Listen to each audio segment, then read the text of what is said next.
Hey, what's going on, everybody? It's Timothy here with Mana Rocks, and we have the full Ikoria spoiler. It's all here for the two people who are still watching me review these cards for whatever reason. We're going to go ahead and look through all of the rest of the cards from the set. Thankfully, it's mostly like filler commons, cheap combat tricks, stuff like that, so we don't have to spend a lot of time talking about each card. For the most part, the big hitters have already been spoiled, minus a couple of the rares that they decided to throw in. We've got the last Companion, the last Ultimatum, the last Mythos. There's a couple rares scattered throughout and a couple key uncommons, but we're not going to spend too much time on the actual commons and removal spells and stuff. If it's a solid removal spell, we'll just say it and move on, especially since there are a lot of reprints and functional reprints in this set as well in this final batch. So final spoilers here. That means we can get cracking on archetype videos. We can start getting an idea of how the format is going to play out and what the archetypes are going to look like. And we'll do that starting with the cards that were spoiled yesterday that were spoiled after I finished that video. So we're going to kick things off with Lead the Stampede, but before we do, make sure that if you enjoyed this series, this video, in any way, shape, or form, feel free to subscribe to the channel or find us on Twitter at MTG_ManaRocks, where we can talk more Ikoria. So enough of the intro, let's go ahead and talk about Lead the Stampede. This is a reprint, and I'm going to operate on the assumption that we don't have to spend a lot of time on reprints unless they're pivotal to the set or something like that. But Lead the Stampede is 2-0 green. Look at the top 5 cards of your library, and you can put any number of creatures from among those 5 into your hand. So this is kind of green's divination. You do need to be very creature heavy. Thankfully, a lot of your mutate cards you're going to want to play, and they're all creatures, so you're going to have a high density of creatures, very likely, especially in green, right? This is just green's card draw. If you hit at least 2 creatures, this does its job. Lead the Stampede has like big ups and big downs where sometimes you draw 3 or 4 creatures off your 3-mana sorcery, and sometimes you completely brick. Like, it's not very often that you brick, but you can brick. And like the typical worst case scenario is that you only hit 1 creature and you paid 3 mana to kind of cantrip this into a decent card, right? Which is okay, but not what you want out of it, especially since we'll see Adventurous Impulse later on. But if you can hit at least 2 creatures pretty reliably, I don't know what the math is on that, but Lead the Stampede will pull its weight in your creature-heavy green deck. And this has been common and uncommon in different sets. I believe it was common in a Master set, but it was originally uncommon. Might be wrong about that, but moving on. Easy Prey, 1 in a black. For an instant, it is uncommon, and it destroys target creature with converted mana cost 2 or less. So you can kill your opponent's 1 or 2 drop with Easy Prey. It also has Cycle in for 2 mana, which is pretty nice, right? You're going to kill your opponent's early game creature. Clearly, this is very good and constructed, since it's going to trade for your opponent's 2 drop. Maybe even their 1 drop if they have a very relevant one. But if you are facing down better creatures, late game creatures, even on curve 3 and 4 drops that this can't target, you can cycle it away and look for actual removal. So it's pretty sweet removal spell. In Limited, it's not going to hit a lot of the things you really care about in Limited, because you don't really want to use your removal spell on 1 and 2 drops. That being said, you can only use this on your opponent's 1 and 2 drops. So you will be cycling this a lot in Limited, whereas in Constructed, I think you'll actually be casting it a lot, which seems like the reverse of what you would expect, right? Another thing to kind of mention here, and I'll talk more about this in an archetype video or something like that, and I'm sure during draft videos, but you should probably be killing your opponent's creatures at sorcery speed if you can. That way you don't give them the option to mutate, since the mutate cost is often cheaper than the actual cost. If you can kill their creature at sorcery speed and not let them untap and cast a creature for their mutate cost, they may not be able to cast it at all because they no longer have something that they want to mutate onto, or they don't have enough mana to cast the actual card, right? They only had enough mana to mutate it. So just something to keep in mind, that we might want to be killing creatures at sorcery speed when we have the option, even though we have instant speed removal. Next up, we have Porcuparrot. Porcupine Parrot, I guess. Bird Beast. It's 3 in a red for a 3/4. It's also swole in the alternate art. It looks kind of ridiculous. 4 mana 3/4. Already pretty solid.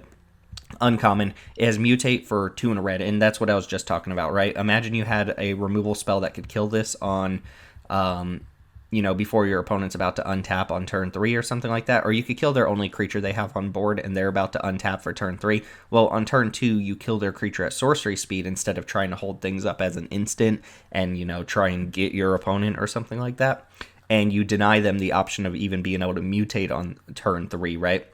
Because if you let them untap, they're going to be able to mutate. And yeah, you can kill the creature in response to prevent the trigger, but then they just got their 3/4 for a mana cheaper when you could have prevented them from playing it at all. Just something to keep in mind. Anyway, this card's kind of neat. It has a tap ability that says this creature deals X damage to any target, where X is the number of times this creature has mutated. So obviously, if you just play this out, it doesn't really do anything other than being a 4-mana 3/4, which is solid stats. It seems like that's just the baseline they used for a lot of these. I can name at least 3 4-mana 3/4s in the set. Maybe it's supposed to be a cycle or something. And then if you do successfully mutate this, now the creature you have is probably a 3/4 that can tap to ping any target, and that's pretty nice. It doesn't actually do anything if you play it as a vanilla creature unless you then mutate onto it, right? Because it only counts the number of times it's mutated. But you will be able to tap this as a pinger, and then if you ever mutate onto this twice, you're going to have a really deadly, just tap to shock creature or tap to dome your opponent for 2. So this is a really strong card that incentivizes you to mutate multiple times onto the same creature, which it's definitely worth it, right? Being able to get up to the point where you can tap a creature to ping for 2 or 3 damage is pretty crazy. Moving on to, I guess this is probably going to be something, maybe the headliner of the set is the cycle of rares, and we don't have to spend a lot of time on it because it's pretty straightforward how good it is in limited, how insane it is to have these for commander, and even in constructed, like this is going to have a pretty profound effect, at least on standard, if not other sets. But these are a cycle of tri-lands. There's 5 of them, 1 for each triome, 1 for each of the, Abzan 3 color pairs, if you will. Mardu, Jeskai, Temur, and whatever the other one is, Sultai. And they do have land types. So in the case of Indatha Triome, this is the Abzan land. It is a plains, a swamp, and a forest. So it's fetchable, and it counts those creature or those card types towards abilities you might be playing. Things like Dread Presence, which cares about swamps. This counts as a swamp, right? Plains, forest, whatever. If those count for anything, then it does actually have those land types, unlike, Sandstep Citadel, which is just a tap land that has taps for any of the 3 colors. These are strict upgrades to the Khan's tri-lands that came in tapped. In addition to that, the lands also have cycling for 3 mana, which just really pushes them over the top. People calling these the tricycle lands. Get it? 3 colors, they cycle. And they're just very powerful. In limited, these are going to be very good, although, not like busted. But if you're in a 3 color pair, this is going to be the best land in your deck by far. Just these tri-lands that let you be able to cast all of your cards and fix your mana perfectly. Plus cycle away when you don't need them. Very, very powerful effect. They are rares, though, as they rightfully should be, so you're not going to get like 2 or 3 of these, probably, especially since they're going to be money cards and people are going to pick them up. So you might have one, and as long as it's 2 of the colors you're playing, you will be happy to play it. And if you're in a cycling deck, you might even play like an off-color land that cycles just because you want more cyclers. So I guess we can look at them all real quick and see if they've got the alternate art for all of them, because I've only seen a couple of them. But I'm not going to get used to these names anytime soon. Ralgrin Triome, that is Jeskai. I'm just going to call these like... Whoops, there goes the apps. I'm going to call these by the Khan's names and then maybe get used to them over time.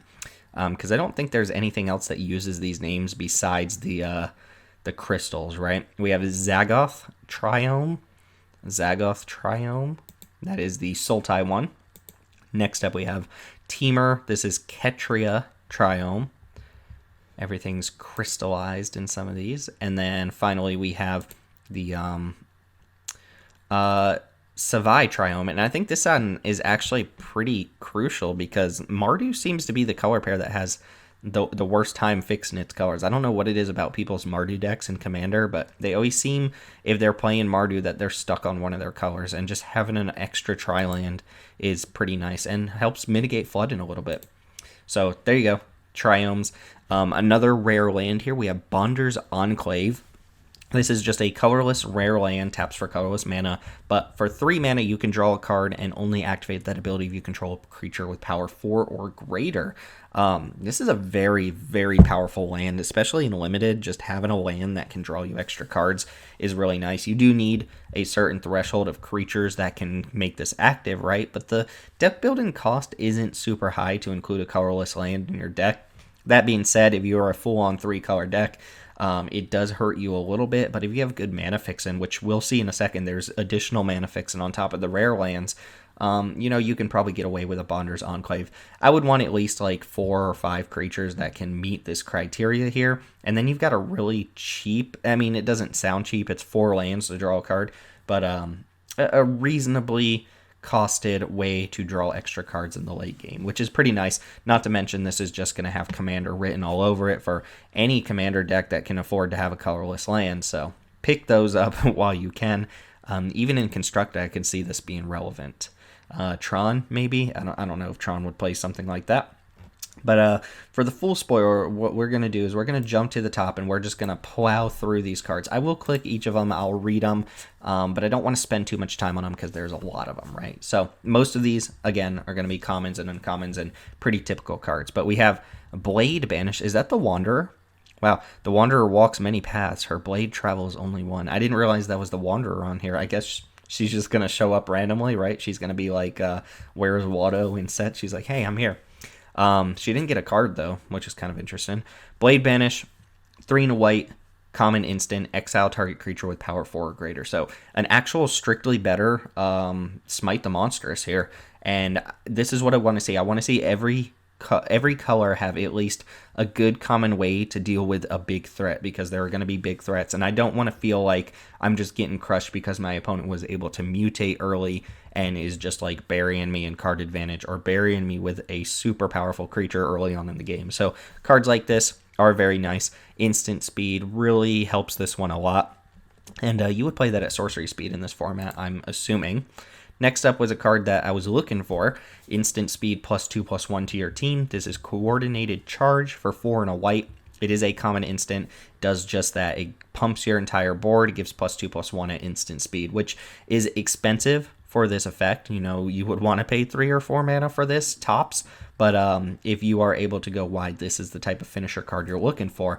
And it also has Cyclone for 2 mana. So you would play this in the Cyclone deck or your go wide human deck or whatever and be pretty happy about it. Hopefully using it as a finisher or a way to just turn all of your dorky tokens and stuff into actual threats for a turn. So we were looking to see if there would be an effect like this. Sometimes there's multiples of that effect, and I guess there's the Boros Mutate creature, but aside from those two, I haven't seen any other ways to really pump an entire board. So that's what you get. Next up, Day Squad Marshal. 3 and a white for a 3/3 common human soldier, and when it enters the battlefield, create a 1/1 white human soldier creature token. This is perfect for the human deck. You get 4 power, 4 toughness worth of stats for 4 mana, so 4 mana, 4/4 in total across 2 bodies. Pretty good, and they're both humans, which matters for the set, and it builds out your board for those go-wide effects that we were just talking about. And if you see me reach down and plug in my computer, you can completely ignore that that's happening.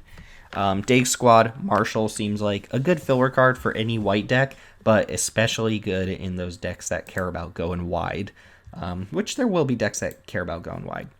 Another reprint here, I believe from War of the Spark. Divine Arrow is 1 and a white for a common instant that deals 4 damage to target attacking or blocking creature. This is efficient enough and deals enough damage that you can kind of accept the fact that it's a combat-only trick, but these cards usually pull their weight. This card was fine in War of the Spark. It is going to be fine here as just a way to deal with an early attacker or blocker, or, in the late game, hopefully there are creatures that this still kills. This is going to kill something at some point, although it's only going to do it in combat. So if you are just getting stonewalled by like a big butt or a giant creature, this might not do exactly what you need it to, but Divine Arrow is fine. It was fine last time. It was a pretty good common. I expect it to be a pretty good common here as well.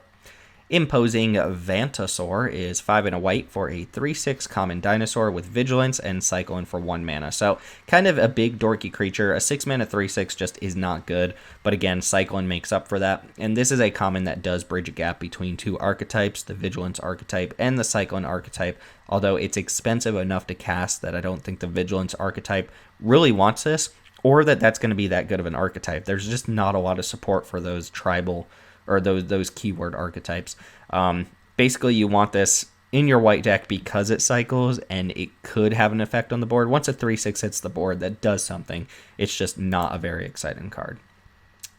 White of Hope, in my opinion, just a bad card, is 1 white mana for a common instant that says choose one, either gain 4 life, destroy target enchantment, put a +1/+1 counter on target creature. So there are enchantments worth destroying in the set, but we've already seen some naturalizes that cycle, and I would much rather have something that's not dead because it can cycle away. This card's not dead either, but none of the other modes are really worth a card. 1 mana for a +1/+1 counter is not good, even though it is a combat trick. It is kind of the world's worst combat trick. You would never gain 4 life with this card. It's just that doesn't do anything.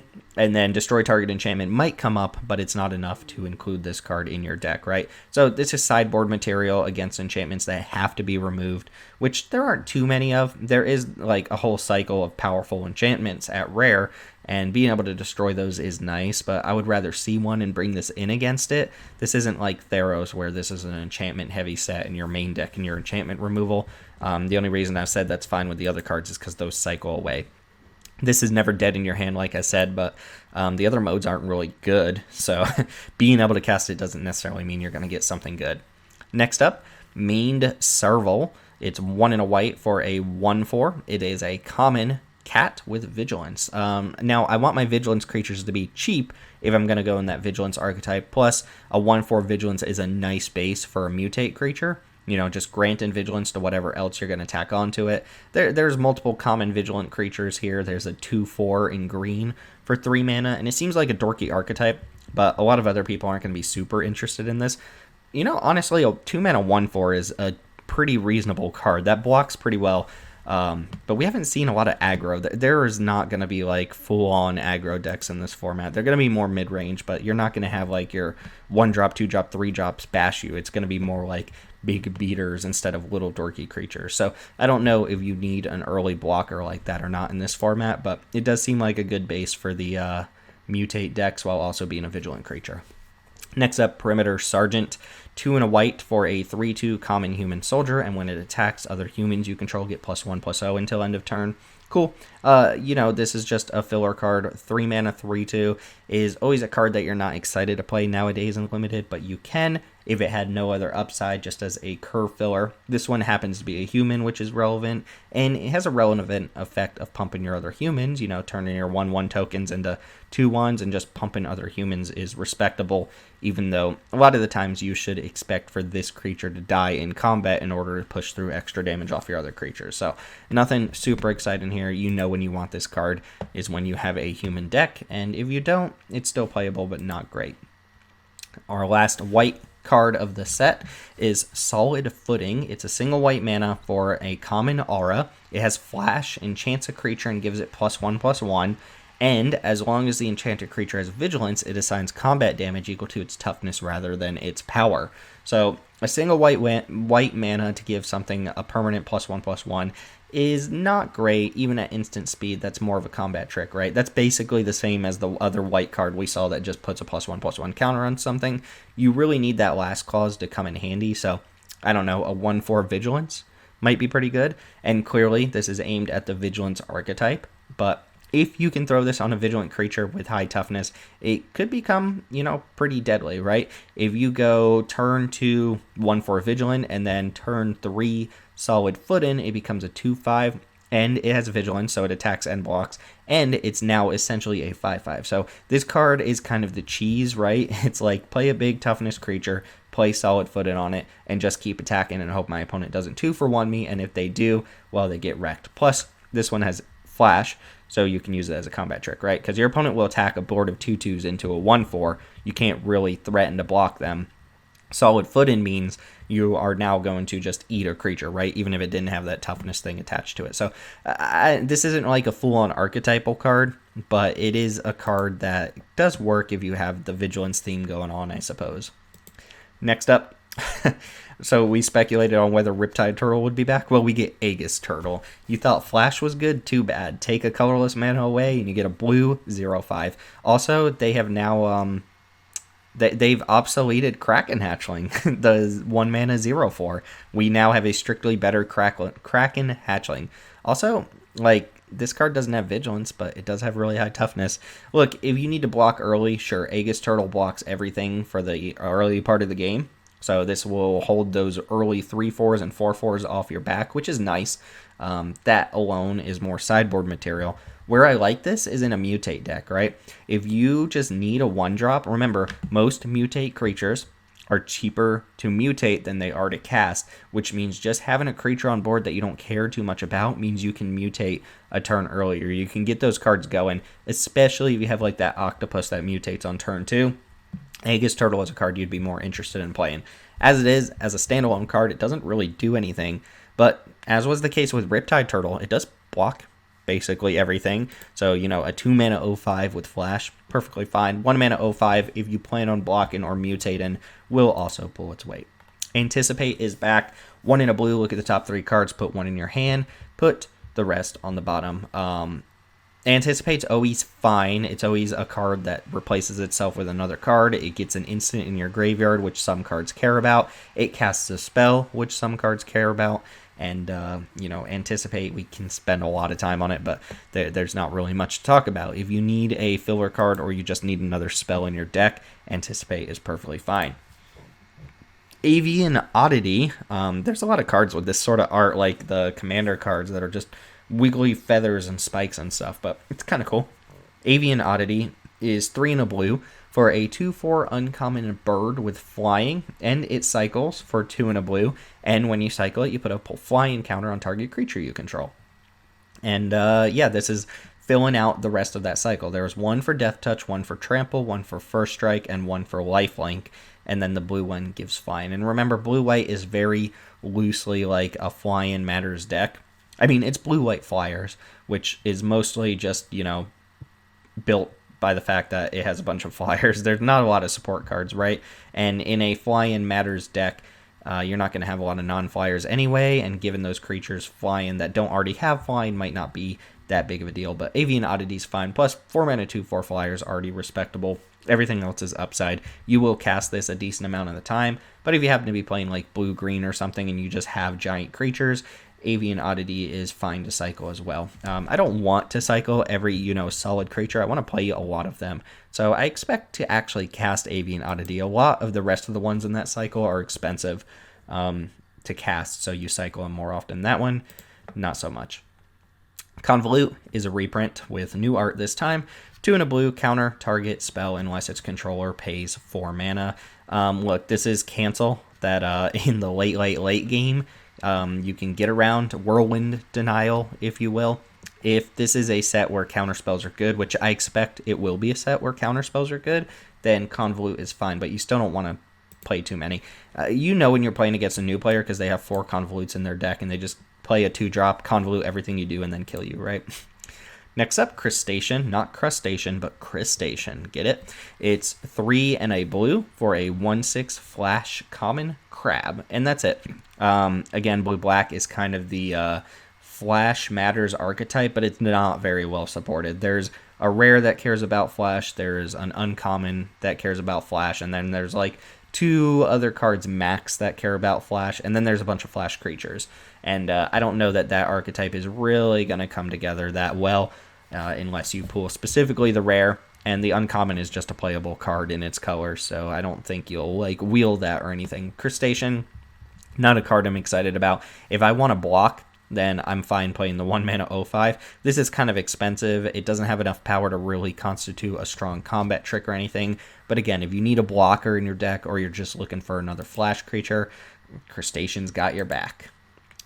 Facet Reader is our looter of the set. It's 1 in a blue for a 1/2 common human wizard. And for 1 mana, you can tap it to draw a card and then discard a card. That's fine. A 1/2 is pretty weak, You know, a lot of times you want this slot to be like a 1/3 or a decent blocker. A 1/2 doesn't block particularly well. It is a human though, and we've seen a lot of cards that care about having, you know, some distribution of humans and non-humans. So I expect this card will get played because it is a human. And, you know, a looter is fine, even if you have to pay mana for it. It's not one of the best looters we've seen, but it's respectable, and a looter is still a looter, right? A little odd to have a looter in a set with so much cycling. Frostlynx is back, and it's perfect, right? Elemental cat. Even though cats are white in this set, get it together. Frostlynx, we should know this card. We've seen it a bunch of times now. It's 2 and a blue for a 2/2 common elemental cat. When it enters the battlefield, you tap an opponent's creature. That creature doesn't untap during the next untap step. Just a very good tempo card, whether you're trying to aggro someone out or whether you are trying to you know, keep something off your back for a little while. And, you know, cards like this with good enter the battlefield triggers are nice little bases for mutate, because oftentimes you play this, you get the effect out of it, and that effect gives you some meaningful amount of time or lets you get a better attack in. And then you have this 2/2 on board, which might just fall off when there are bigger creatures on board, and boom, you get to mutate onto it, right?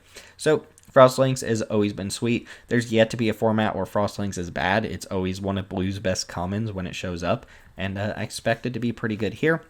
There are also 1 or 2 blink effects in this format. For instance, there's the Cyclone card, that whenever you cycle a card, you can pay 1 to blink a creature, and Frostlynx is one of the better ETBs to do that with. Again, because of Mutate, there aren't actually a lot of enter the battlefield triggers in the set.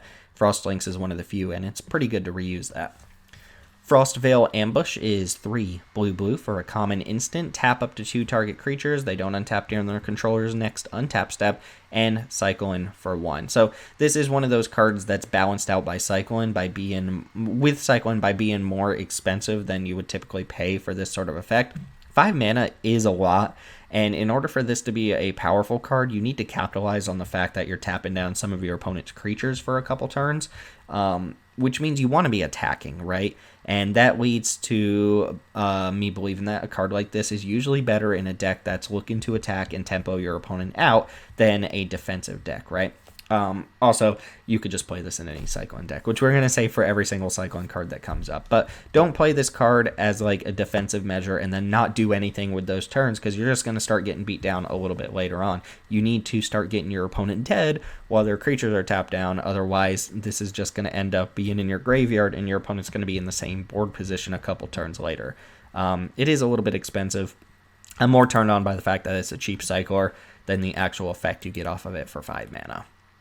Next up is Glimmerbell, 1 in a blue for a 1/3. It is a common elemental jellyfish with flying, and it says 1 in a blue, untap Glimmerbell. So this is a little bit weird. As a standalone card, it's kind of whatever. It is a flyer, and flying matters for a couple cards in this set, so you'll pick it up if you have that deck going on. In addition to that, if you have any mutate creatures with good tap abilities, Glimmerbell is going to be awesome for those cards. There are not a lot of them. The only one that comes to mind is the Porcupine bird that we just saw, the one that taps to deal damage equal to the number of times it's mutated, and that is actually a very strong combo with Glimmerbell. You go turn 2, Glimmerbell, turn 3, play the tapper, tap it to deal damage to something, and then every turn after that you can start dumping mana into Glimmerbell's ability, which will be attached to the mutate creature, and you can start turboing out pings, right? So that's pretty strong. And if there are any other mutate abilities that require tapping a creature, Glimmerbell is going to be the base that you want for them, although no other ones are coming to mind. Most of them are when this mutates, do the thing right away, not tap and then figure out what it's going to do. Gust of Wind, this is a Pokemon card. This is like an original Pokemon card, right? Gust of Wind. Anyway, 2 in a blue for a common sorcery. This spell costs 2 less to cast if you control a creature with flying, which is a pretty big deal. It says return target non-land permanent you don't control to its owner's hand and draw a card. So 4 mana to bounce any non-land card back to its owner's hand to draw a card. At sorcery speed, this is getting pretty expensive for that effect, but you would still play at least a copy. Obviously, you want this to be an instant, but it is a sorcery, which does hurt it a decent amount, right? Again, you're just kind of twiddling your thumbs if you're bouncing your opponent's creatures, but you're not capitalizing on that because they're just going to replay their creature. So this buys you some time in a defensive deck, but you want to be in a deck that's attacking in order for this card to be good. So your flyer deck will play this, your blue-white tempo deck, if that's a thing, will play this, so on and so forth. Keep in mind, if you bounce a mutate creature that has like other creatures mutated onto it, you're going to bounce all of those permanents back to their owner's hands, which could be a bad thing. They get to replay all of them individually or mutate again, so on and so forth. So there's some downside to bounce here. Plus, keep in mind that this gets a lot better in the Flying Matters deck. For 2 mana, this is a very powerful effect, even at sorcery speed. For 4 mana, it starts to become a little bit weaker. So I do want flyers in my deck. It's in blue, so even if you're not trying, you're going to end up with a couple flyers. And there's pretty decent amount of flyers in this set. So Gust of Wind, really nice if you can cast it for 2. Not super excited about it for 4. Hampering Snare is 1 in a blue for a common instant. Creatures your opponents control get -2/-0 until end of turn, and it cycles for 2 mana. So another card that really benefits from having Cycling, because this is a situationally powerful effect. Sometimes you can blow your opponent out with a -2/-0 to all of their creatures, and that comes up fairly often. A lot of effects like this cost 3 mana to give everything -2/-0, and it lets you put blocks in certain places or lets you make better attacks, so on and so forth. This is a pretty cheap version of this effect overall. And, Cycling means that if you're not getting in combat situations or -2/-0 is not going to cut it, ditch the Hamper and Snare and find something else. Every card with Cycling is playable because of Cycling. Every single card. It doesn't matter what it is. It could have no text and it could say Cycling for 1 and you would still play it. Mystic Subdual is 1 in a blue for an uncommon aura with Flash, and enchants a creature and says that creature gets -2/-0 and loses all abilities. It also says, in parentheses, mutating onto the creature won't give it new abilities. It can gain abilities in other ways. Okay, so I'm glad they kind of put that there, because that would have been one of my first questions. What if you mutate onto it? Yeah, so it's saying if you mutate onto the creature that has this enchantment on it, you can ignore all the mutate stuff because it won't have those abilities, but it can gain abilities like trample and stuff like that. As is usually the case. If a creature loses all abilities and then later on you give it trample or something like that, it does gain that ability. So equipment you can move an equipment off and then put an equipment back on and it regains the ability. How do I feel about this card? It doesn't give a significant decrease, right? -2/-0 isn't a lot, but it's enough. Taking away all abilities might matter. This is actually kind of cool. If your opponent goes to mutate onto a creature and you respond with Mystic Subdual, you're kind of neutering that mutate, right? Because it'll come in still. You're not preventing it from entering the battlefield, but it doesn't gain any additional ability. So this is kind of like a counter spell to mutate. Not exactly, but it does help neuter mutate creatures, which I assume is the intent of the card, while also just being kind of relevant against creatures that have counters on them and stuff like that, even though they can regain abilities by getting additional counters. We have a rare just kind of floating in here. Mythos of Illuna is the final Mythos in the rare cycle here. It is 2 blue for a sorcery. Create a token that's a copy of target permanent. If red-green was spent to cast this spell, instead create a token that's a copy of that permanent, and the token has, when this permanent enters the battlefield, if it's a creature, it fights up to 1 target creature you don't control. So this is kind of like a clever impersonator for blue to just make a copy of anything on the battlefield. It can be a land, it can be an enchantment, an artifact. It can be a planeswalker if you are unlucky enough to play against it, but lucky enough to have this in your hand. Most often, it will be a creature, especially since you want to get that fight off of it as well. So Mythos of Illuna is very powerful. It is often going to be at least tied with the best creature on board. I am a little bit curious. So if you make a token that's a copy of a creature that has a bunch of mutate stuff on it, I assume you get all of the abilities that are currently on it. That's confusing. I don't actually know, and I don't want to get into rule stuff there. So we'll have to look up how this works with mutate creatures. But at the very worst, you'll have, if not the second copy of the best card on board, you will have at least be tied for the best card on board and you might get a fight off of it and be able to use this as a removal spell as well. So very powerful. You would play this even if you're not playing red and green, but the red and green is a nice bonus, and it is up to 1, so you don't have to fight if you don't want to. Next up, Startling Development. 1 in a blue for a common instant. Until end of turn, target creature becomes a blue serpent with base power and toughness 4/4. So this is how blue kind of handles pump spells sometimes, is by just changing what a creature is. This isn't too far off from like a Giant Growth or something like that. You use it on your 2/2 or your 2/3 or something like that, and suddenly it's a 4/4, and you might be able to win a combat. It has cycling, whatever. This is on the weaker side of cyclins. I'm never a big fan of cards like this, and I don't know exactly what the reason is, but it is kind of like a dorky pump spell, honestly. And it doesn't do anything to, creatures that are larger than 4/4 if you're using it on your own creature. I suppose you can use it on an opponent's big creature to shrink it, but 4/4 is still pretty significant. So it's not a great combat trick. Especially when big creatures are involved, but it's fine because it cycles, so go for it. If you need removal spell really hard, you might be able to use that as a removal spell. Next up, Wingspan Mentor. 2 and a blue for a 1/3. Uncommon Human Wizard. When it enters the battlefield, put a flying counter on target non-human creature you control. So our blue mentor, or flying mentor, if you will. 2 and a blue, tap, put a +1/+1 counter on each creature you control with flying. Now, this might be the best of the bunch, right? The other ones pump tramplers, menace creatures, lifelinkers, and vigilance creatures. But pumping all your flyers is really good, and this one's pretty cheap up front. Again, 3 mana 1/3, not super crazy, but 3 mana 1/3 that permanently gives something else flying might be very good, and then being able to pump those flyers is really nice as well. This plays very nicely with anything that can make multiple flying tokens, which I don't believe there's a lot of. There's the rare that can pump out birds, but for the most part, I don't think you're getting multiple flying creatures off the same card in this set. Wingspan Mentor. Powerful and common, but in all honesty, even with the Vigilance one being kind of last place, the entire cycle is good. Even the Vigilance one is good because that last ability can really just pump up your board. Moving on to black, Blitz Leech is 5 and a black for a 5/2 common leech with flash. Okay, so another one of your flash creatures. We'll see a couple of those in black. When it enters the battlefield, target creature an opponent controls gets -2/-2 until end of turn, and you remove all counters from that creature. This is really nice against any creature that happens to be like a 0/0.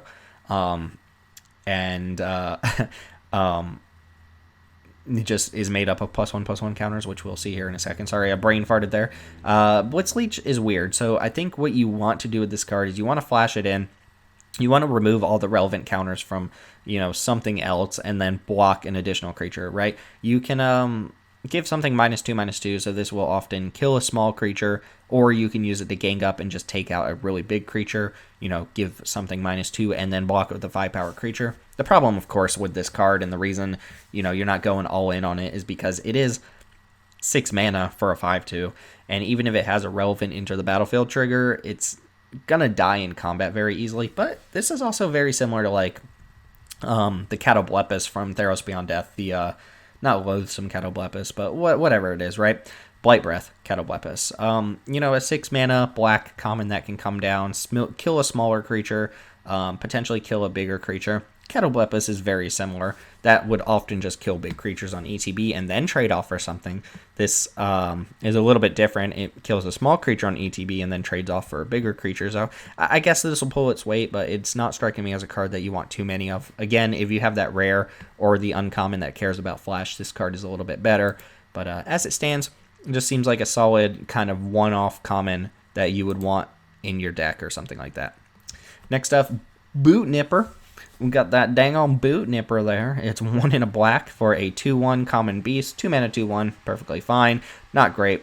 When it enters the battlefield, or rather it enters the battlefield with your choice of a death touch counter or a lifelink counter. Okay, that's much better. So you get to choose between a Hand of Silumgar or a Child of Night, which is pretty cool.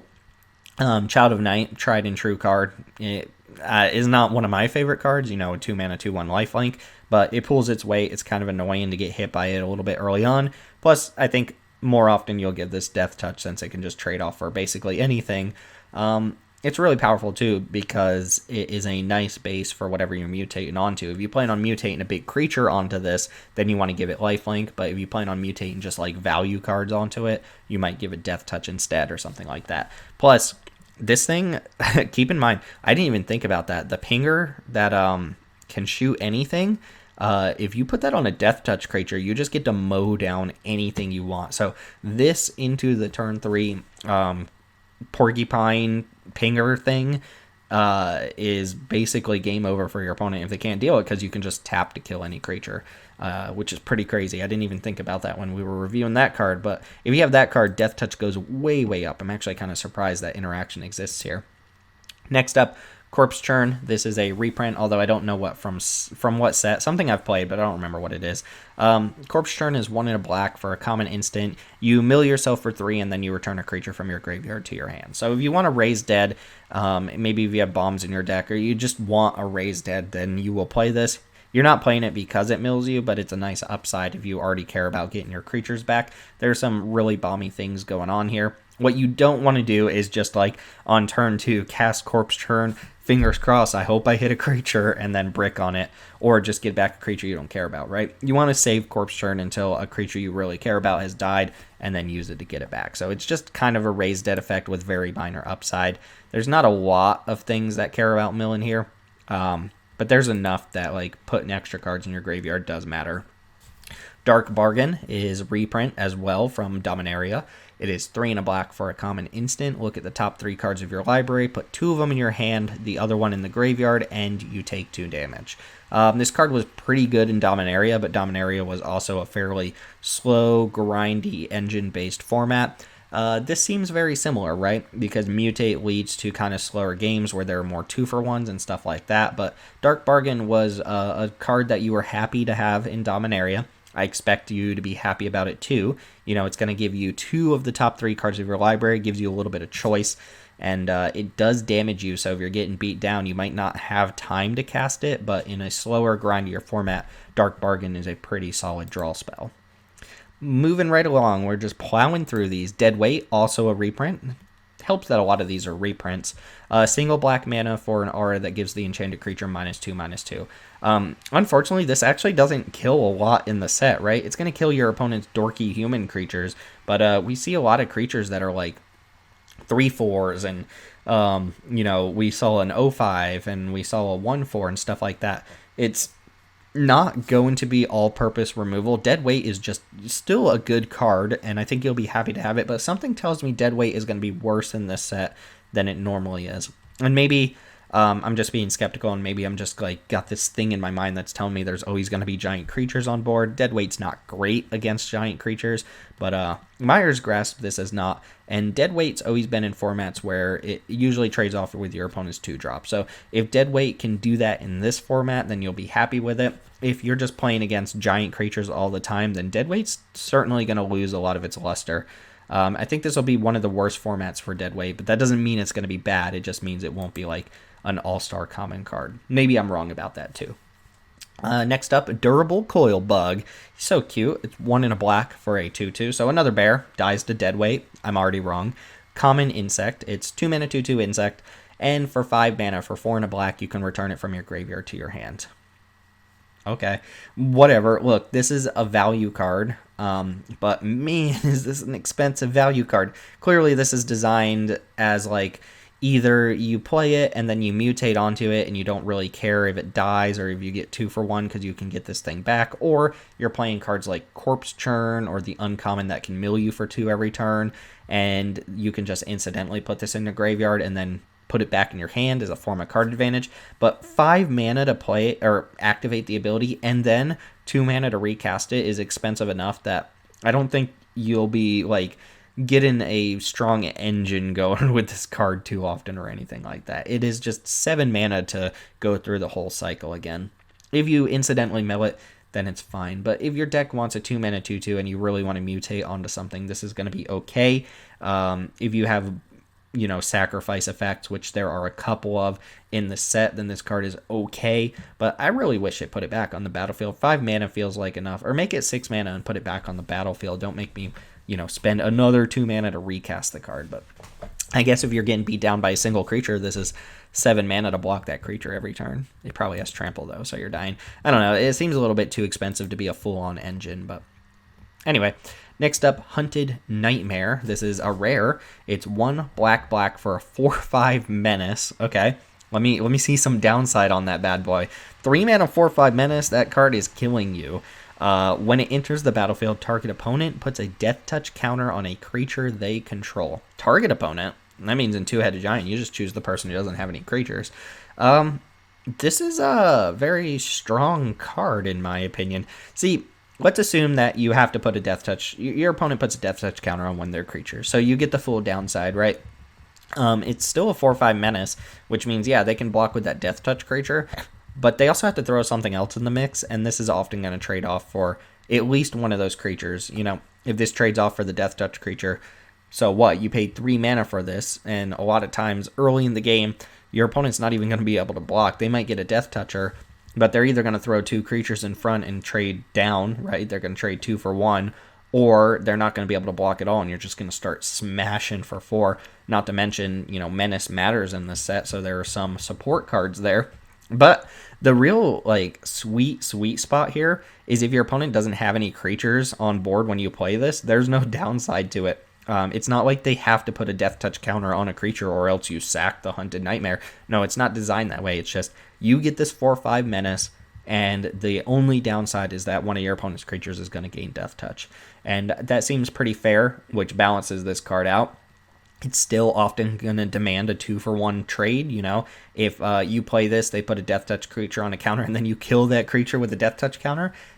You've got the freaking 4/5 menace for 3 mana, which is extremely high stat. So Hunted Nightmare is a very powerful card.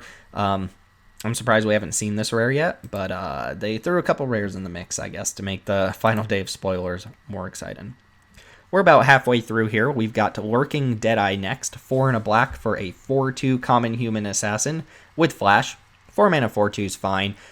Usually, again, with flash, making it a combat trick type card because you're often going to trade it all for a big creature that's attacking. 4/2 trades down a lot when it is attacking. So it's not my favorite stat line on a 4 mana creature.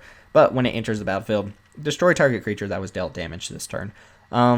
We saw something very similar to this. It was like Vraska's Gorgon or whatever from Ward the Spark. And these are the type of cards that you kind of get used to as a format goes on, but you kind of run into them later on. If you're holding up 4 mana and your opponent's attacking into you, they're probably expecting like some sort of combat trick. And, you know, if they're attacking into 1/1s and stuff, the way this is supposed to work is you chump with a 1/1, you deal damage to their creature, and then you flash in the Deadeye and just kill their creature. And that's going to get people early on. Plus, this also just, you know, has the potential to flash in the middle of combat and block something. So, I don't know. It's a little bit of a weird card because you can either...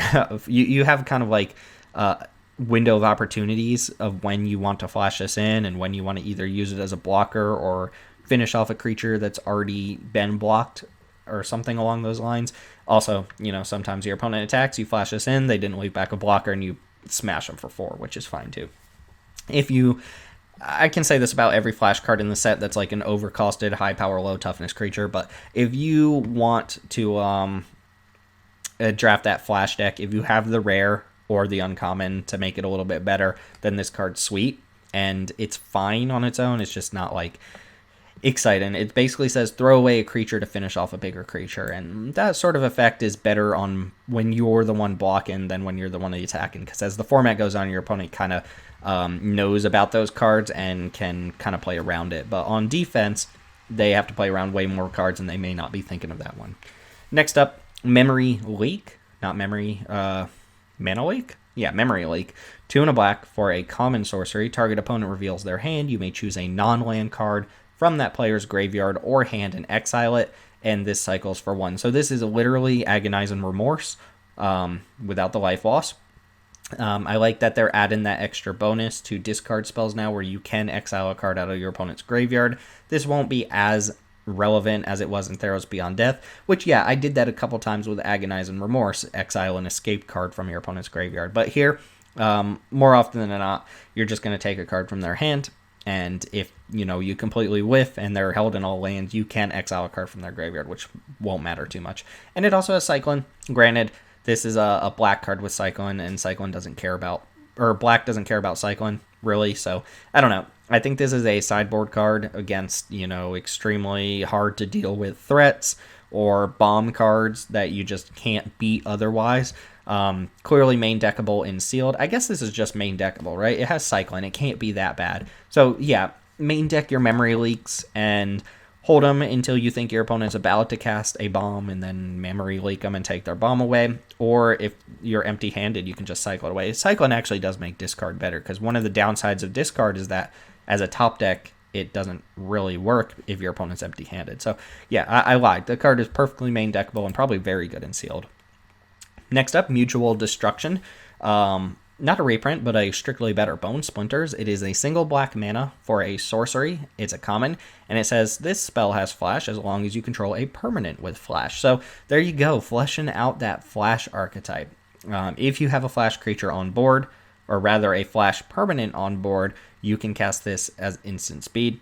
It says, as an additional cost to cast this spell, sacrifice a creature, destroy target creature. So Bone Splinters, Spark Harvest is the most recent version of this card, and I'm usually a big fan of Bone Splinters. I know some people are like, oh, you have to 2-for-1 yourself, and yeah, sometimes you do put yourself in a position where you have to sack a real creature to kill an opponent's creature, but this is in black, and in black-white in particular, you're going to be able to make human soldiers and stuff like that, and sacking a 1/1 token to kill your opponent's best creature is very nice, and it's just unconditional removal. You just kill whatever you're targeting, end of question, it's dead. There's no, converted mana cost or power blank to blank or whatever. Just kill a creature. Granted, you do have to sacrifice something. Doing it at instant speed is really nice too, and it's super cheap. You can represent it with a single black mana. It's a common. You are looking for sacrifice fodder if you play Mutual Destruction, but you should probably be playing at least the first one in any black deck. In decks with token generators, you're going to play as many copies as you can get. Speaking of token generators, Night Squad Commando is 2 and a black for a 2/3 common human soldier. When it enters the battlefield, if you attack this turn, create a 1/1 white human soldier creature token.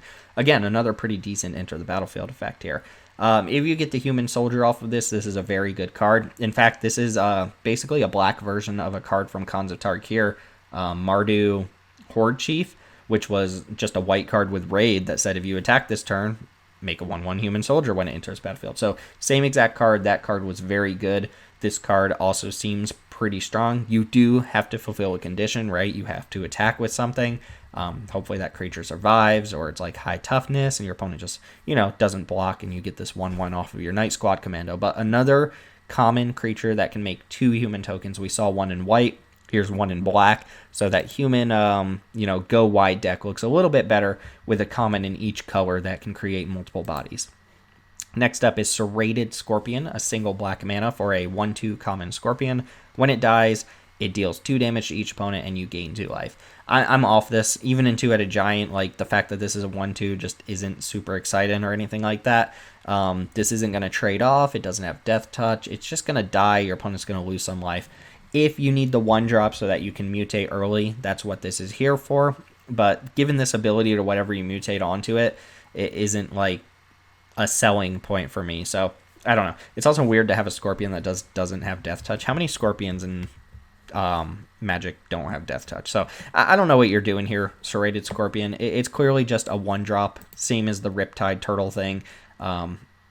Each color in that like Soul Tie deck has a 1-drop, right? There's this Scorpion, there's the Turtle, the green has the Brushwag. So if you need a 1-drop, you've got a bunch of mutate creatures, then sure, you could do worse. Actually, you probably can't do worse, but if you need a 1-drop, there you go.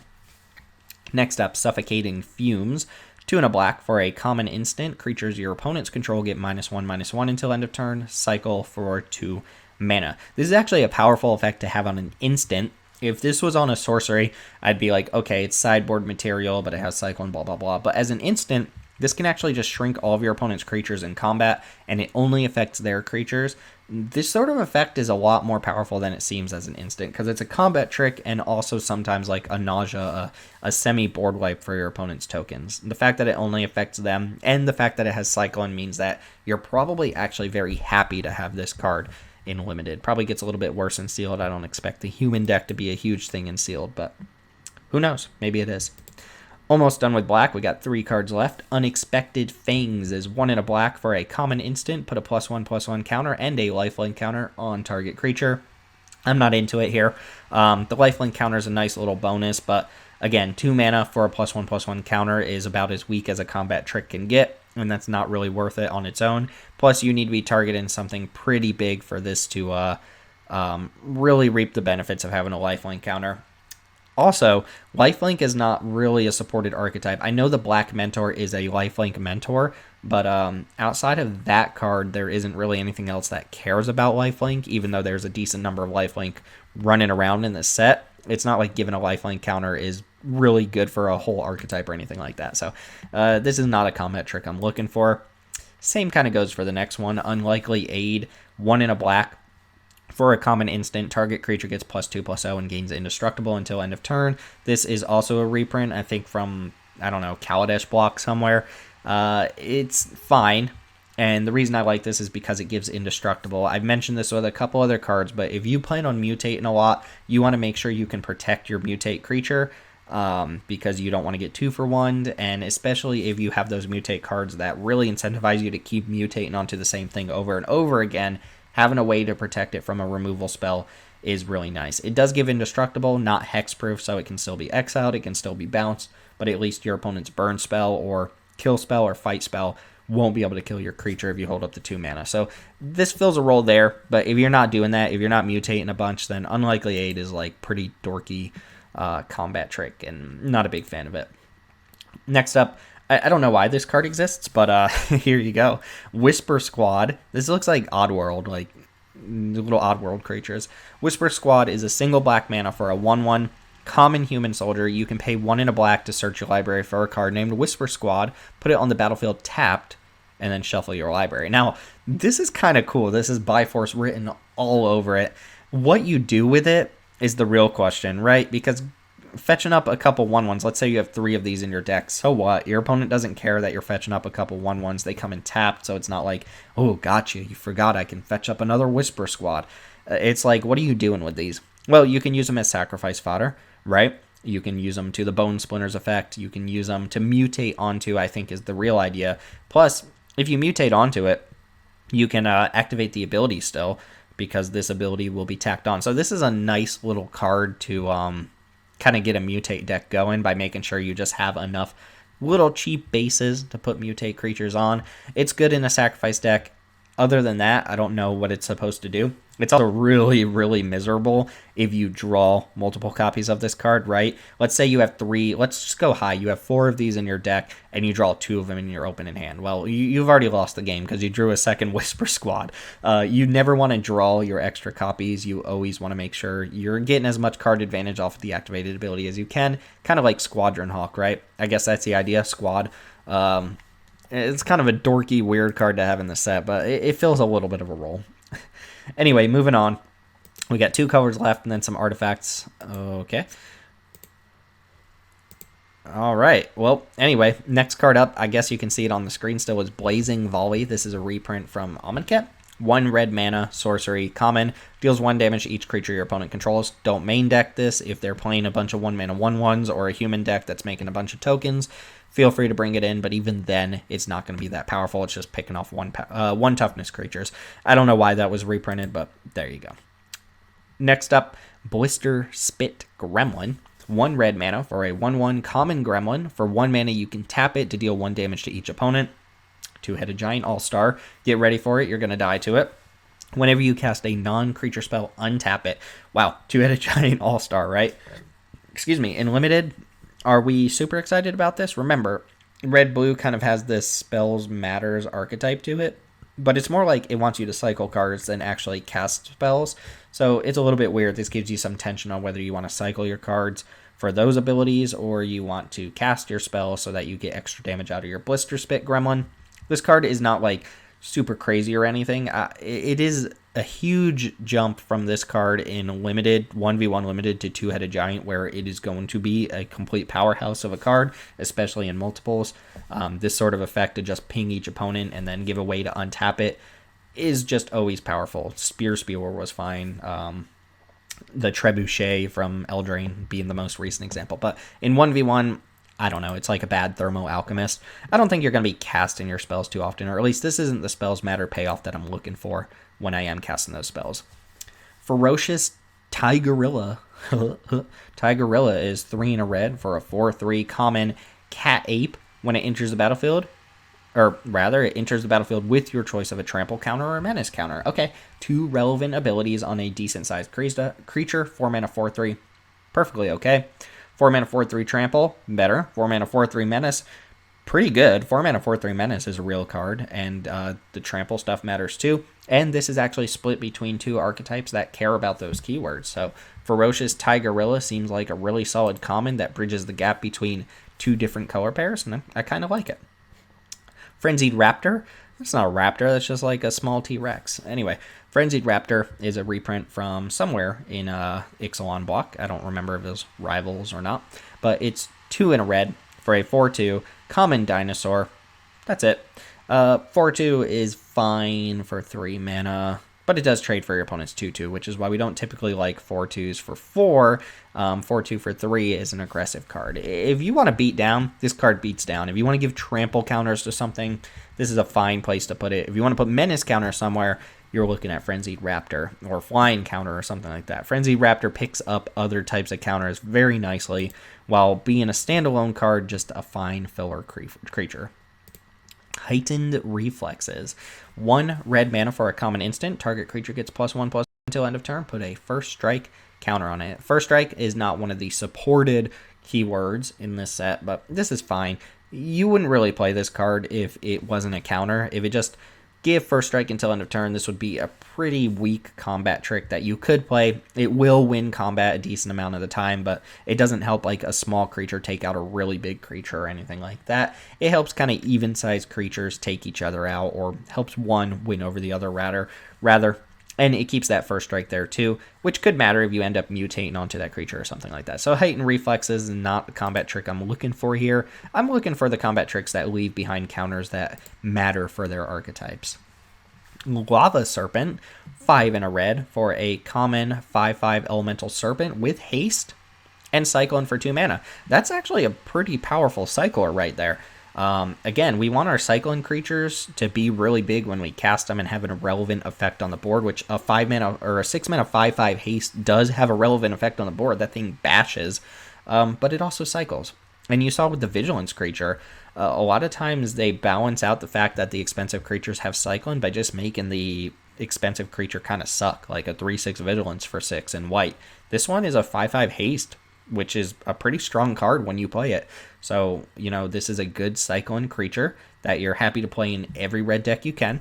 Red cares about cycling, and sometimes you'll just cast this as a big haste creature and smash your opponent. Seems good to me. Prickly Marmoset. This is a monkey. Are there other monkeys in Magic? They're mostly apes, right? And then people are always like, apes aren't monkeys. I can't remember any other monkey in Magic. Anyway, Prickly Marmoset is 2 in a red for a 2/3 common monkey with first strike. 3 mana 2/3 first strike. That's respectable. I can dig that. That does, just bash into your opponent's 2/2s and stuff like that. It blocks them pretty well too. Although a 2/3 already blocks your opponent's 2/2s. Whatever. Whenever you cycle a card, Prickly Marmoset gets +2/+0 until end of turn. Ooh, that's really dangerous. So if you're representing any cycling card, you have 1 mana up and there's a ton of 1 mana cyclers. Your opponent can't really engage with this creature in combat, right? Because you just cycle away and now you have a 4-power first striker. You take out whatever this was blocking or whatever was blocking it, and your opponent's sad, right? You're not even down a card because you cycled. You didn't discard or anything. Plus, this card can just kill your opponent. If you have 4 cyclers in hand and 5 or 6 mana to cycle all those cards, you just go attack, your opponent doesn't block, and you go cycle. Prickly Marmoset gets +8/+0, take 10. Sucks to be you. This is actually a pretty strong cyclone payoff that doesn't even necessarily need to be in the cyclone deck. There's so much cyclone floating around this set that you could just play this card in a red deck, and your opponent has to respect the fact that you could cycle even if you don't have the option to do so, right? And it's already a 3 mana 2/3 first strike. It seems pretty powerful for the cyclone deck. Pyroceratops. That would be Latin for fire on top of the head or something like that.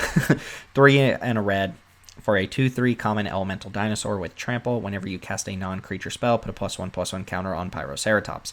I believe this is just a functional reprint of Pyrohound, or whatever that card is called. Maybe it's better. That might have been only instants and sorceries. This one is any non-creature spell. But again, there's a little bit of tension with your Cyclone deck about whether or not you're casting spells or actually Cyclone spells. But blue-red does care about casting spells too. This is where a card like Anticipate gets a lot better, right? If you just want to cast a spell that turns into other spells, Anticipate does the trick. But if you're actually getting a benefit off of casting those cards with something like Pyroceratops, then it does a little bit more work and it makes that card better. This card's good. It starts off a little bit dorky, but you really only need to get one counter on it before it gets going, and then it can actually get out of control, right? If you can get this up to a 3/4 Trampler, it's pretty strong for 4 mana. And then after that, it just gets bigger and bigger and bigger. Plus, it has trample. Anything with trample in red or green matters for that archetype. So keep that in mind as well. Almost done with red. Plowed through red pretty quickly. Raking Claws is 1 in a red for a common instant. Gives target creature double strike until end of turn. Cycle for 2 mana. I guess double strike counter was a little bit too much here. Fine. Given a creature double strike could just kill your opponent. It usually means you win combat, not always. It's a strong ability to have, but using an entire card just to give a creature double strike for the turn isn't really where I want to be, right? Team or Battle Rage sometimes gave trample and just, burned your opponent for 1,000,000 damage that turn. Raking Claws doesn't give trample ever. It only gives double strike. So you kind of want to position this on a creature that tramples for a bunch of damage, or use it as kind of a dorky combat trick, but it has Cycling, so go for it. I would ideally want this in a deck that has large trampling creatures or flying creatures or something like that. But you can play it in whatever deck you want because it has Cycling. Do whatever you want. Nobody can stop you. Every card has Cycling. Next up, Rumbling Rockslide. 3 in a red for a common sorcery. It deals damage to target creature equal to the number of lands you control. Okay, again, I want common removal that can take out big creatures, and this can do it. Assuming you cast this with 4 mana, you probably already have 4 lands. So this is 4 mana to, at minimum, deal 4 damage to target creature, and then it scales with the game, right? The more the game goes on, the more lanes you have, the more damage it does. And it never costs more than 4 mana, so that's kind of nice. This should take out whatever you target with it. It's sorcery speed. It's a little bit clunky. It's not like a premium removal spell or anything like that, but it's going to get the job done, and you'll be happy to play it. Rumbling Rockslide, happy to see it. The last red card, Spell Eater Wolverine. Look at this guy. He's freaking crazy. 2 in a red for a 3/2 common Wolverine. It has double strike, as long as there are 3 or more instant or sorcery cards in your graveyard. Now, this one is a Spells Matter card that doesn't actually care whether you're casting the spells, it just cares that they're in the graveyard. So either cast them or cycle them, and then you get a 3/2 double striker. That deals a lot of damage, right? Plus, you get the surprise factor in combat of saying, okay, cycle, this thing has double strike now, take 6, or eat your creature that was blocking. It's fine. 3 mana, 3/2, we've already mentioned that before. That's an okay creature that you're not excited about, but if you intend at any point in the game to give this thing double strike, it can do a decent amount of damage early on, assuming that you're cycling to get those cards in there, because you don't have a lot of time to go cast a spell, and then by the time this has double strike, it's kind of on curve with everything else. But Spell Eater Wolverine has some pretty sick art and some real potential in the format. That leaves us with green, artifacts, lands. We can blast through the lands pretty quickly. But next up is Adventurous Impulse. This is a reprint from Dominaria. Single green mana, sorcery, common. Look at the top 3 cards of your library, reveal a creature or land from among them, put it in your hand, the rest go to the bottom in any order. Adventurous Impulse is fine. It's like an Anticipate type card, but in a deck that doesn't, or in a color that doesn't care about casting spells as much. This is a type of card you can always play, but it really doesn't ever make the cut for me.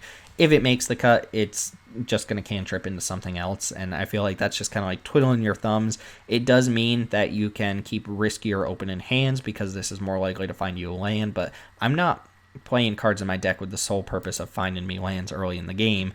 Even though this can find you a creature later on, I would rather just play another creature most of the time. So you can play this card if you want, or if you're hurting on playables, but it doesn't have like a significant effect on the game. Excavation Mole. 2 and a green for a 3/3. God, so many 3-mana 3/3s in this set. It is a common Mull with Trample. 3-mana 3/3 Trample is pretty solid. When it enters the battlefield, put the top 3 cards of your library into your graveyard. So again, this is kind of calling out the black-green graveyard matters strategy, which again, there's not a ton to do with that, but there are some really powerful cards that take advantage of the graveyard. It's not as prevalent as Theros Beyond Death, but it is there. It's just more centered on this one archetype, this black-green archetype. I guess black-white has a lot of graveyard shenanigans too. So if you're in the Abzan colors, in general, you're going to care about the graveyard. And a 3-mana 3/3 that gives you a little bit of graveyard synergy seems like a pretty decent card to me. Good common too. It has trample. So again, bridging the gap between multiple archetypes. The red-green trample deck, the black-green graveyard matters deck. Here's a... I don't even know what this is, but Flycatcher Giraffid is 4 and a green for a 3/5 common Antelope Lizard, and it enters the battlefield with your choice of a Vigilance counter or a Reach counter. Alright, well, this card is fine, right? It gives you Vigilance if you need it for your green-white Vigilance deck. It gives you Reach if you need to block flyers, and a 3/5 Reach for 5 mana is okay. Mammoth Spider is a card you'll play and be pretty happy with it. I think this card is better than my initial read of it, because some of the other ones are like Trample and Menace or Fly-In and Lifelink and Death Touch and stuff like that. But of this cycle, this has kind of the 2 worst keyword abilities, but it is on a creature that has high enough stats where those 2 keywords matter. And Vigilance does matter for the set as well. It's not an exciting card, but I think it'll be a role player. And, you would already play Mammoth Spider. So even though this card looks unexciting, Mammoth Spider is a good card, and this is basically that with a different option. Cards we are excited about. Greater Sandworm. This is a reprint from Amonkhet. 5 green for a common worm. Can't be blocked by creatures power 2 or less, so it has that Daunt ability. It's a 7/7, and it has Cyclone for 2 mana. This was basically the best common cycler in Amonkhet. There were good uncommon cyclers too, but this was the one that you wanted, because when you stick this on board, it just smashes, right? 7 mana is a lot, but there are some ramp options, plus the game goes pretty long and stuff like that. If your opponent's spending a bunch of time mutating to make their big creature, and you just cast a 7-drop that's just as big as their creature, it makes them a little silly, right? Granted, they probably got a bunch of triggers and stuff. And, this has the failsafe of Cyclone, right? It's never stuck in your hand. That's why it was so good. Not because it was a 7-mana 7/7. That's obviously really good when you get to cast it. But as a card, it's good because it's a really, really good late-game card and also has an early-game option. The same with all these cyclers, right? But as far as common cyclers go, this is about as good as you get. And it can't be chump blocked by some dorky Death Touch creature. It just bashes over tokens, bashes over little Death Touch creatures and stuff like that. I expect it to be about as good here as it was in Amonkhet. Maybe even better, because Cyclone seems a lot better in this set than it was there. Honey Mammoth. 4 green for a 6/6 common elephant. And when it enters the battlefield, you gain 4 life. Okay. This doesn't have trample. This doesn't have any sort of keyword. It's just a good static creature on curve that gains you a little bit of life, right? And I guess Colossal Dreadmole is not in this set. I think it was a joke that it popped up because it doesn't make any sense to have this card and Colossal Dreadmole both at common. This is also a card that benefits from gain in abilities, right? If you can give this thing Trample or Menace or something like that, it becomes a lot better. But it's a nice card if you're getting beat down and this is your curve topper. It should do a pretty good job at stabilizing the board and giving you a little bit of life to work with. So not an exciting card, but a decent curve topper for green. Humble Naturalist is 1 and a green for a common human druid. It's a 1/3 that taps to add 1 mana of any color to your mana pool, but you can only use that to cast a creature spell. Keep in mind, you can still use that to pay for the mutate cost of creature. So you got a 2 mana dork that ramps you with any color of mana in common. That's already a pretty exciting card. It is limited to creatures only, but that's kind of what you want to do. This just turbos things out very nicely and gives green another mana ramp / mana fixing option. I expect green to be a popular color in this set just because it has, it has Fertilid, it has that Great Horn thing that fetches lands when it mutates. It just has so many mana fixing options that you're going to be able to play your 4 and 5 color deck, I think. I think that's going to be a real thing here. Next up, Ivy Elemental, another reprint. This used to be a rare. I don't actually know what set it was originally printed in. I want to say Invasion for some reason, but it was in a Master set recently. Iconic Masters, I guess not super recently, where it was downshifted at Uncommon, and here it is at Uncommon again. It is green X for a 0/0 Uncommon Elemental that enters the battlefield with X +1/+1 counters on it. Pretty simple creature. It's always kind of off curve by a little bit, but it's modal. You can play this as a 1/1 on turn 2 if you really need to. You can play it as a Hill Giant on turn 4 as a 3/3, or later in the game, if you top deck this and you have 8-9 mana, you can play it as a 7/7 or an 8/8 or something like that. It's a fine card. It doesn't seem like it synergizes very well with too much in the set. Plus, there's a couple things that like remove counters from creatures, and this can get kind of wrecked by it. I don't know why it's here. I guess just because it's a cool addition, and I don't know. But Ivy Elemental is a fine card. Again, it doesn't synergize too much unless you give it trample or something like that. Plummet is back. You know what Plummet does. Kill a flyer. You can probably mainboard this card. This is the type of card we wish had Cycling. It's funny, they made Naturalizes with Cycling, Artifact Destruction with Cycling, stuff like that. But they're like, Plummet. People will just play it. Plummet's really good when it's good. And it is strong here, given that there's a flying archetype. But I still are on the side of just saying mainboard or sideboard it. Ram Through is 1 in a green for a common instant. Target creature you control deals damage equal to its power to target creature you don't control. So a one-sided fight. Rabid Bite, if you will, at instant speed. And there's upside. If the creature you control has trample, excess damage is dealt to that creature's controller instead. This is a common. This is an extremely powerful common. Like, Rabid Bite is already a very powerful common for green because it just lets your big creature kill your opponent's creature and they don't get to hit back.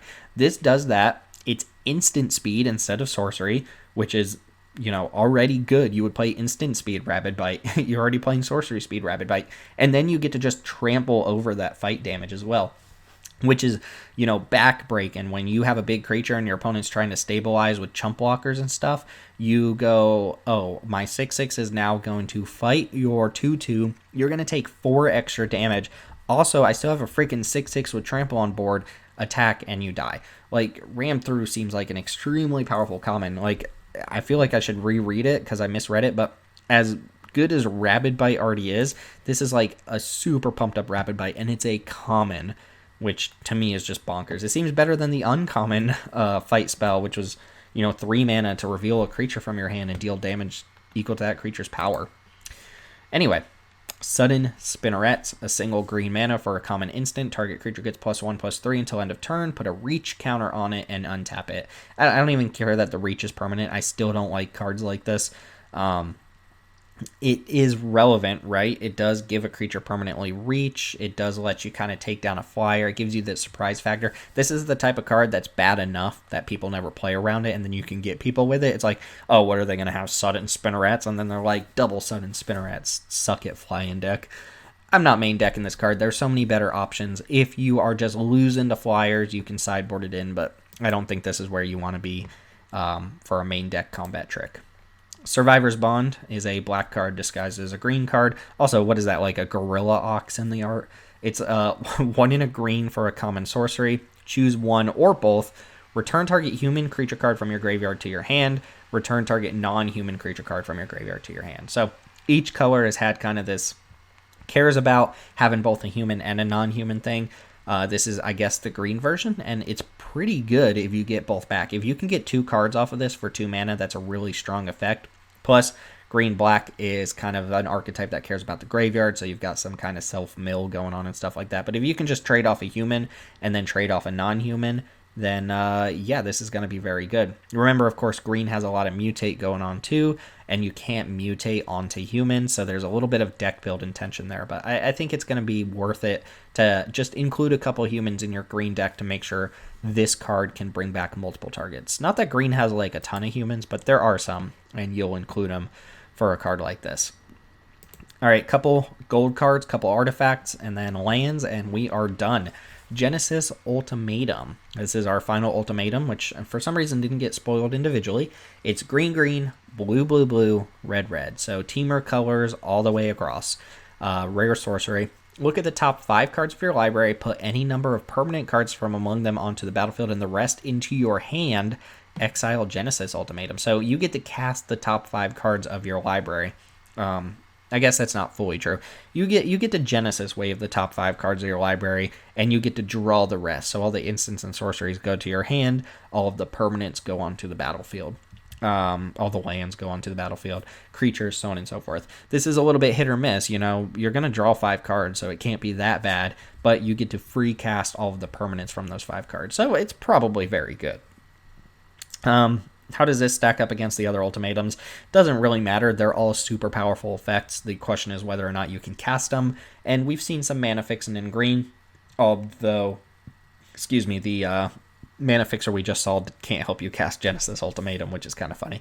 But if you're in green, I expect the green ultimatums will have an easier time casting them because they do have extra mana fixing options. But Genesis Ultimatums are pretty strong effect. It's hard to go wrong with this, with the bare minimum being draw 5 cards for 7 mana. And the upside being cast 5 spells for free for 7 mana. So it's a little bit finicky on what it's actually going to do, but it's hard for this to do something that's not beneficial or like a game-changing play, right? Cast 3 creatures, get a land, get a spell, something like that. Seems pretty strong to me. Next up, our Sultai Enchantment at rare. Titan's Nest is 1 black, green, blue, so Sultai mana, and an additional colorless mana for an enchantment.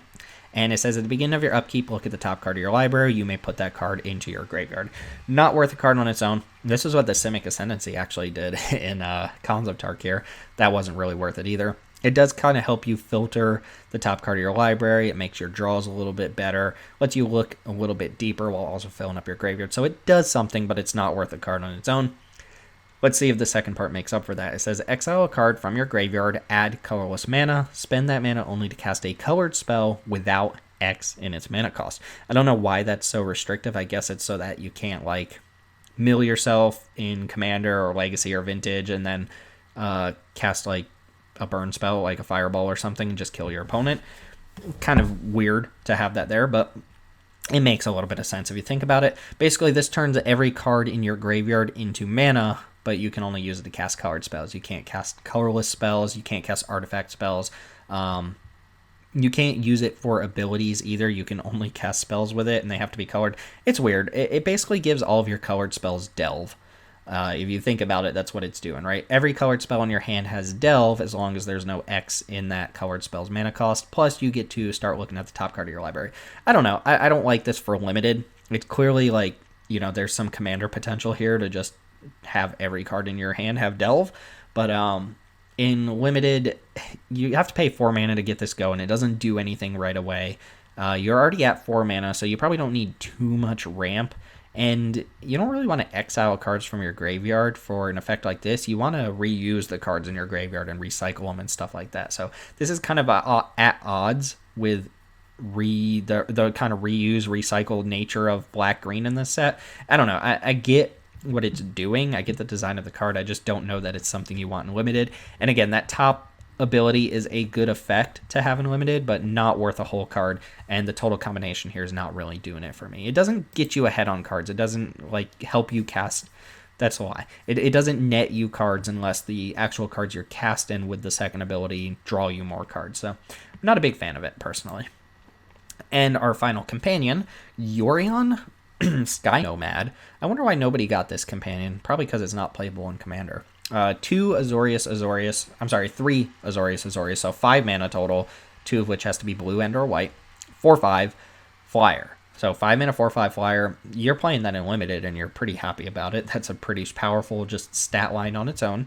The companion restriction says your starting deck contains at least 20 cards more than the minimum deck size. So if you want this to be your companion in limited, you have to play a 60 card deck, which is really not something you should ever do in limited unless your cards are all exactly the same card, right? If you have any bombs, don't try to make a 60 card deck, because then you just don't draw your bomb as much. The upside to that is that you always have access to Yorion, which is close to a bomb, right? So maybe that mitigates it a little bit. But if your deck is just kind of like blah and all your cards are the same kind of power level, you might make a 60 card deck once just to have access to this on turn 5. It is a pretty powerful card. 5 mana, 4/5 flyer is pretty good. Regardless, it says when it enters the battlefield, exile any number of other non-land permanents you own and control. Return those cards to the battlefield at the beginning of the next end step. A little weird, that own and control thing. It means you can't blink permanents that an opponent has stolen from you, which cards like this would normally be able to do. Yeah, you get to blink everything, all of your non-lands when this enters the battlefield. And again, there's not a lot of enter the battlefield effects or anything like that in this set, so I don't really get what this effect is doing for the limited environment or anything like that, other than making people play 60 card decks when they probably shouldn't. But Yorion's strong. It's just a 4/5 flyer for 5 mana. Unfortunately, this is the only one that straight up cannot be your companion in Commander. That, and obviously the card that's banned, but it's a little disappointing, right? Probably Brawl too, right? Brawl, I think, has a deck building requirement of 60. I don't think you can play more than 60. So that's a little sad, but in Limited, there is some potential here. It's mostly carried on the back of just being a giant statted flyer. So it's a dragon, and it will kill your opponent because of that, and all the other stuff is just like fluff and filler. Constructed, I don't know. You'd have to play like an 80, 100 card constructed deck or something like that, and we're just not doing that. we're not doing that. Cool card, but a lot of its text is kind of lost on me. Moving right along, colorless cards. Adaptive Shimmerer, 5 colorless mana for a common insect with flash, and it enters battlefield with 3+1/+1 counters. It starts off as a 0/0, so 5 mana, 3/3 flash. Why? Why is this a colorless card? I don't get it.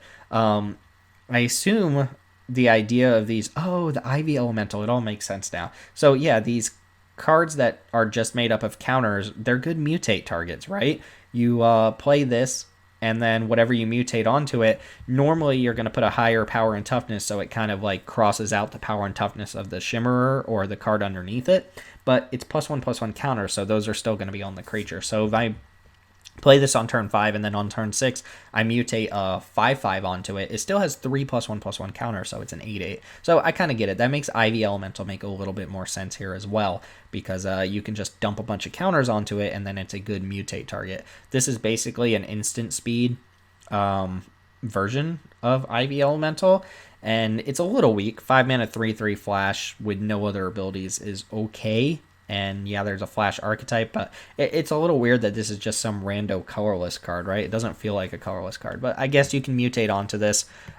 Every deck has mutate, or every color has mutate, so I guess that's why this is colorless. But sure, if you need another flash creature, or you want like a really bad combat trick, or you are just like hard pressed for good creatures to mutate onto, then Adaptive Shimmerer is fine. I don't expect it to come up too often. Also, the art is really good. Like, that is some really awesome art. Moving on, Sleeper Dart, 2 mana for a common artifact. When it enters the battlefield, draw a card, and you can tap it and sacrifice it. Target creature doesn't untap during its controller's next untap step. Okay, that seems perfectly respectable. The fact that this cantrips into another card is nice. It is kind of just like this random artifact for the set. There's no artifact synergies. There's not a lot you can do here by just keeping an opponent's creature tapped down. And it also doesn't even tap that creature down. It just stops it from untapping. So you probably have to take a hit off of it, and then on your turn, play Sleeper Dart, activate it, cantrip it, and just keep a creature off your back for a turn. It's a lot of thumb twiddling. We say that a lot with cards like this, but it doesn't really do anything, doesn't get you anywhere, just keeps a creature off your back for a turn, and that's all it does. Not super excited about it, but it cantrips, so it can't be that bad. Next up is Springjaw Trap, a single colorless mana for a common artifact with flash. So 1 mana flash artifact. For 4 mana, you can tap it, sack it, deal 3 damage to any target.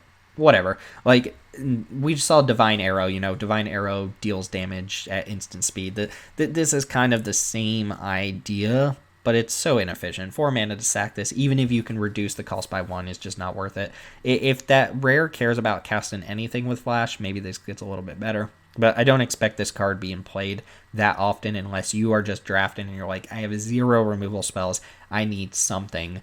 Then you might play a Springjaw Trap once, but that's it. The card kind of sucks, to be honest.